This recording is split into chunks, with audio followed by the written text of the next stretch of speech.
No coração do embate entre poder e liberdade de imprensa em Burkina Faso, um episódio recente acendeu um sinal vermelho para o estado da democracia e da expressão livre no país governado pelo capitão Ibrahim Traoré.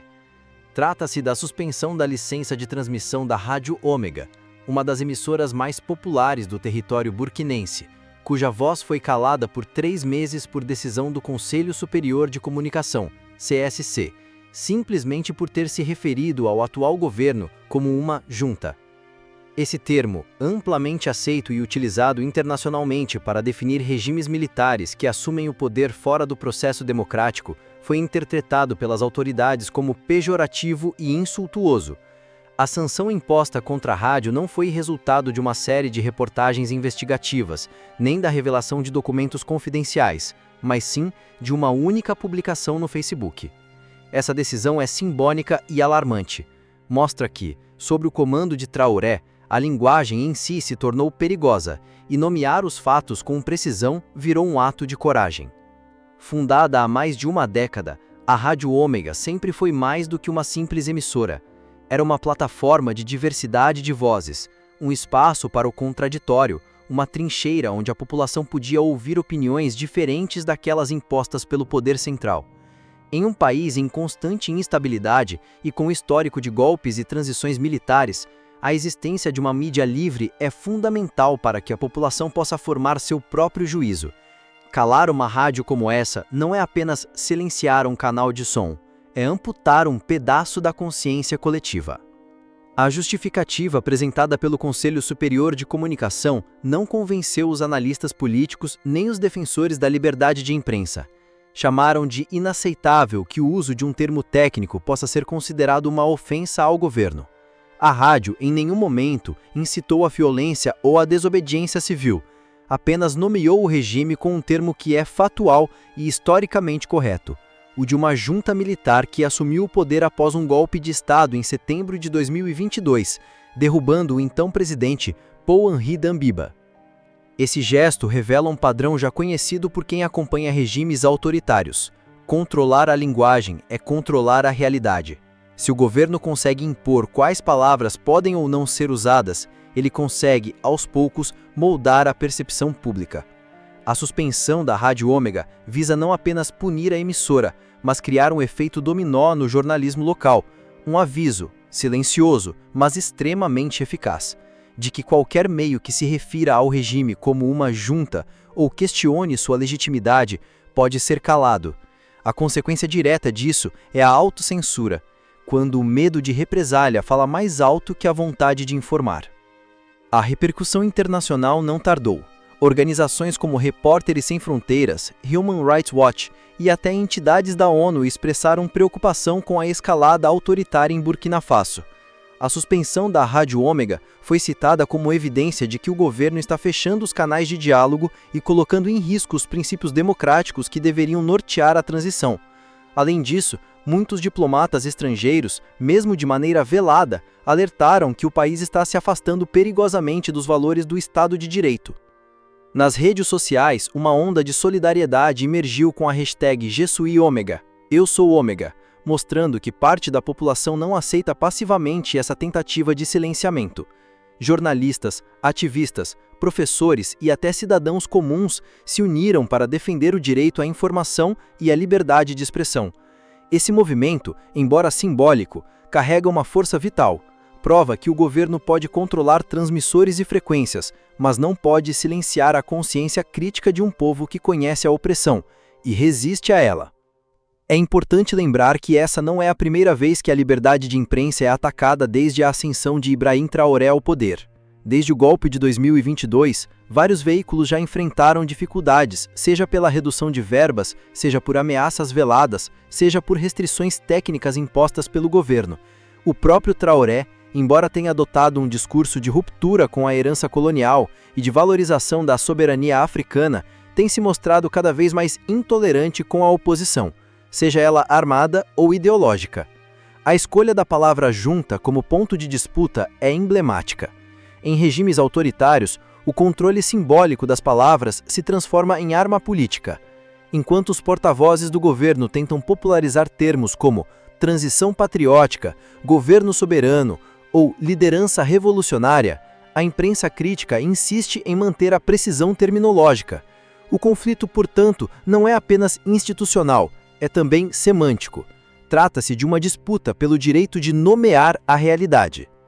O caso da Rádio Ômega pode ser interpretado como um termômetro da saúde democrática de Burkina Faso.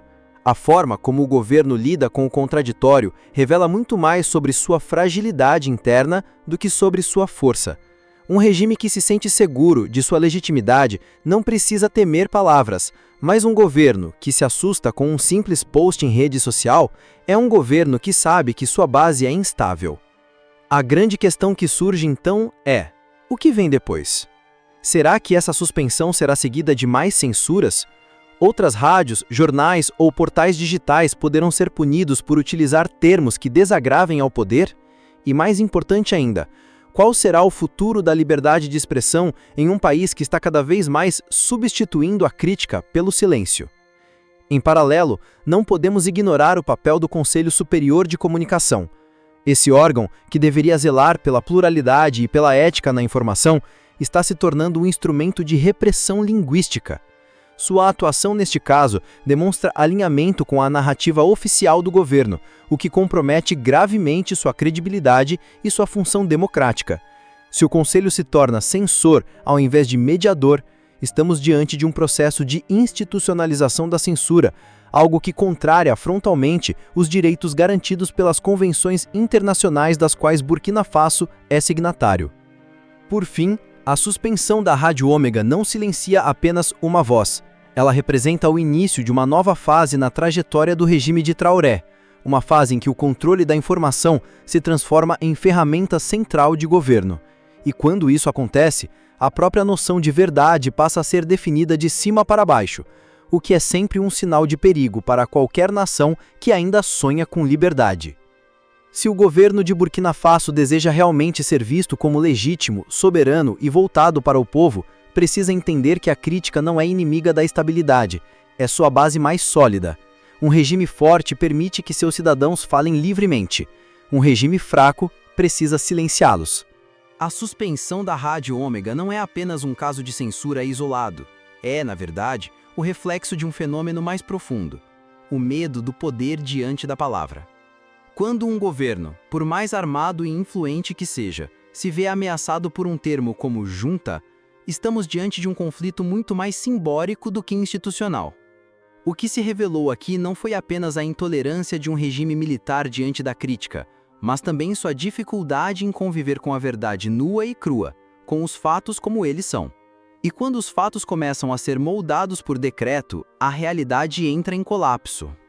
A Rádio Ômega ousou dizer o óbvio: o atual governo chegou ao poder por um golpe de Estado. Isso, por si só, já bastaria para classificá-lo como uma junta militar. Mas a escolha desse termo vai além da simples nomenclatura.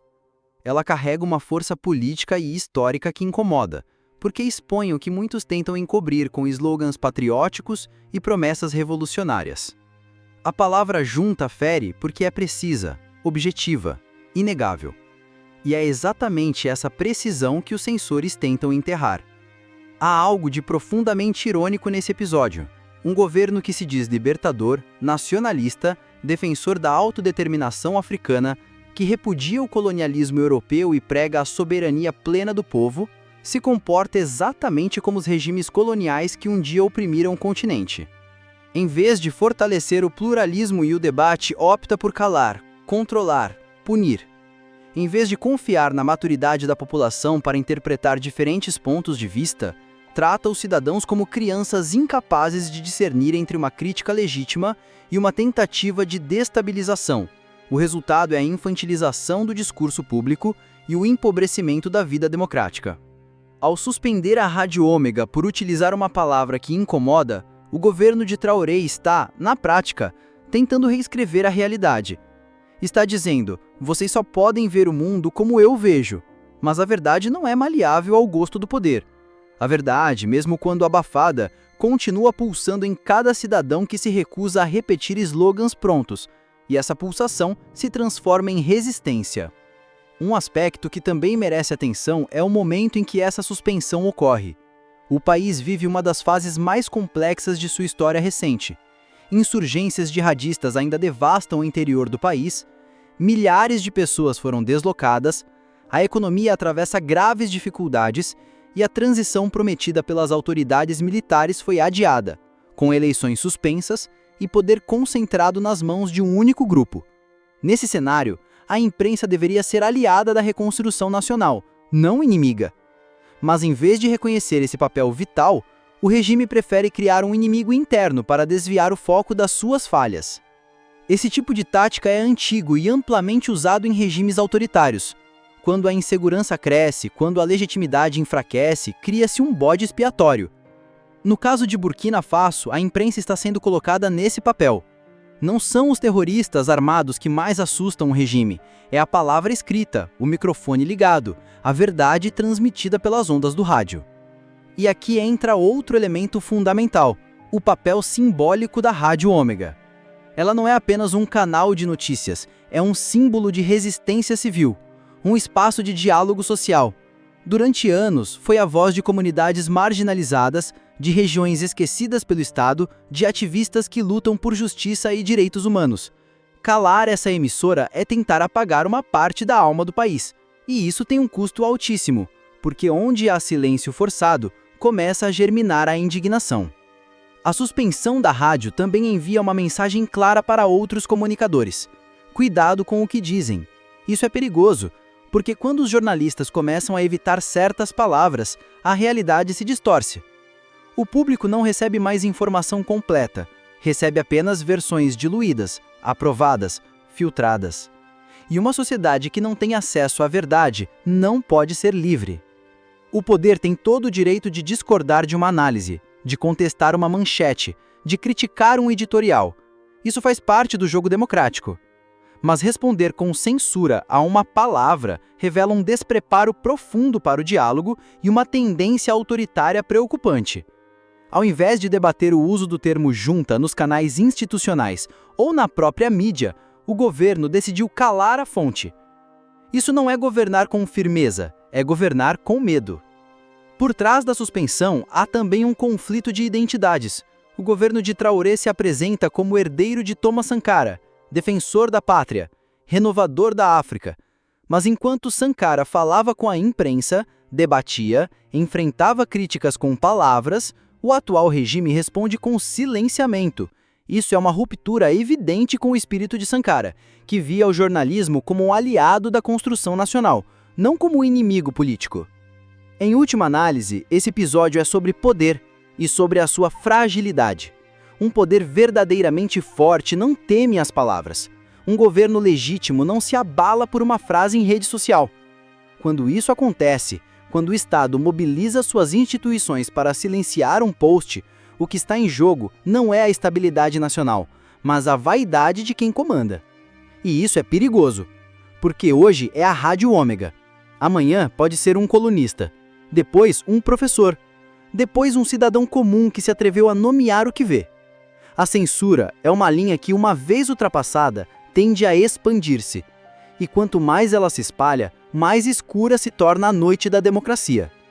A pergunta que fica no ar é simples, mas urgente. Quem será o próximo a ser silenciado?